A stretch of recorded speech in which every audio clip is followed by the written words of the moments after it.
Hello,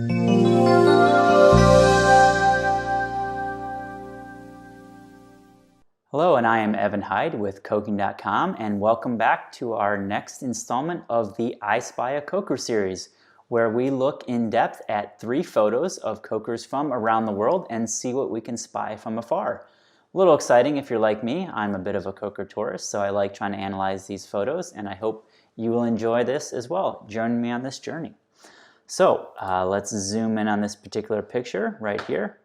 What do we got here? So we have what appears to be a 4-drum coker from afar, sort of a weird angle. Hard to see a lot of things from this angle. I will bring our attention, if I zoom in a little bit more, to this area of the derrick structure. I find this interesting because you can see these little dots here on the side, and the accessibility indicates that that's probably where they have their coke drum level instrumentation. The old style designs used point level detectors where we only really would get information about the level in plus or minus a foot or 2 with what's called a neutron backscatter. Now, those of you who have been around the industry for a while may have seen that technology. It is, however, going out of vogue, and we're moving more towards a gamma level detector, which is a continuous level detector. And in a 4-drum configuration, you wouldn't want to put it on this side of the drum for reasons that I won't go into during this video. But I think what's interesting is you have fairly good accessibility to the elevations where the point source level detectors were, but really nothing else down below. You're really devoid of any accessibility, which is not a lot going on there, but it's kind of strange. Also, I would notice that this particular side of the drum structure is absent any sort of egress pathway. We can't see the other side. I'm hoping that there's a way down from one side or the other, but we really don't see anything obvious from this particular vantage point. So you do see some what appear to be stairs moving down around this area, but nothing up higher.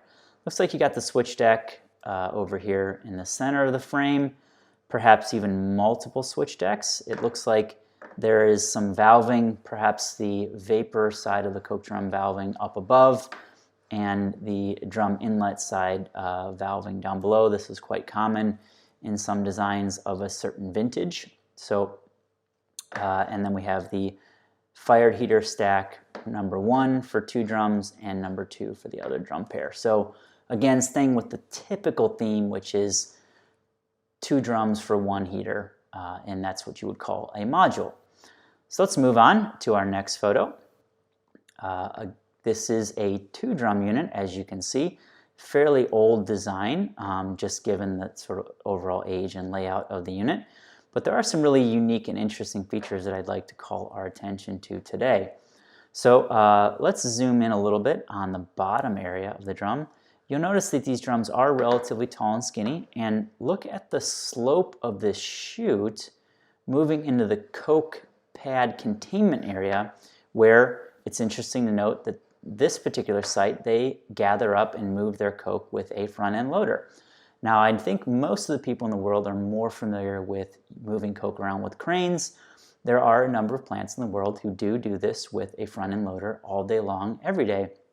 It is more difficult. It takes a little bit more time, on a per drum basis. This front-end loader looks relatively small.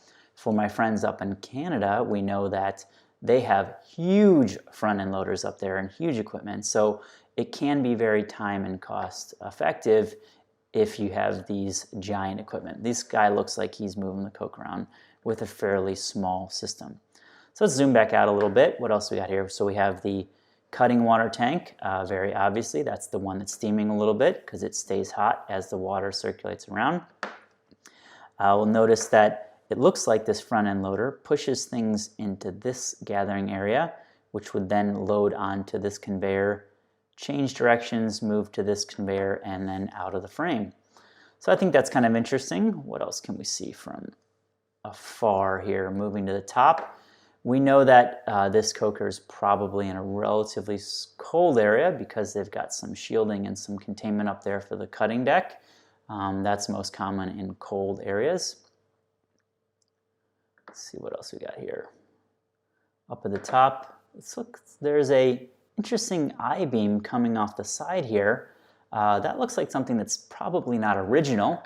I'm going to go ahead and guess that they added that to ease in the maintenance ability of moving some heavy equipment either to the cutting deck or even higher up in the derrick structure. So they went ahead and designed a overhead lifting system that can actually pick things up probably from the ground, go straight up to the switch deck, the cutting deck, and even higher if needed.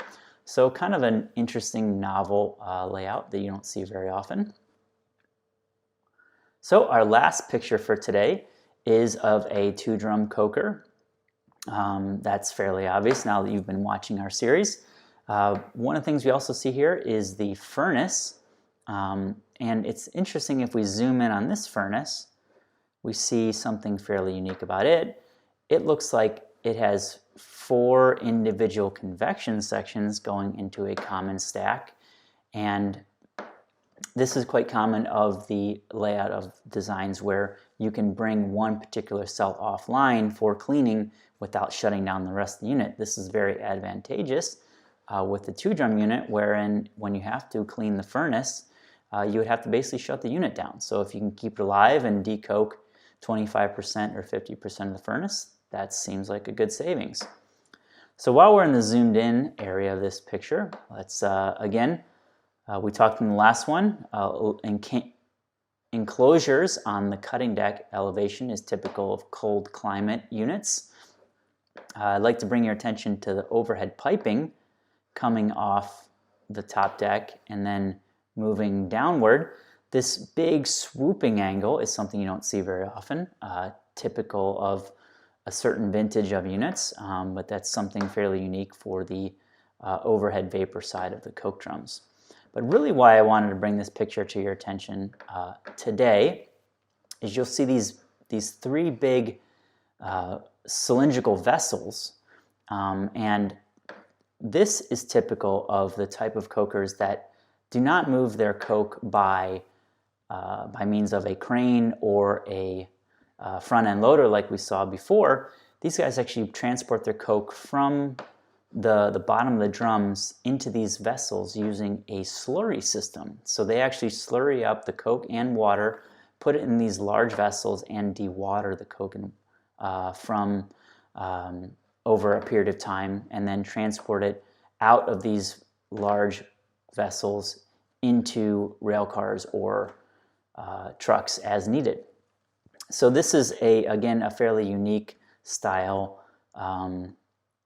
configuration for moving coke. These folks are not alone. There are somewhere in the neighborhood of 5 or 10 units in the world that do this style of slurry coke handling system.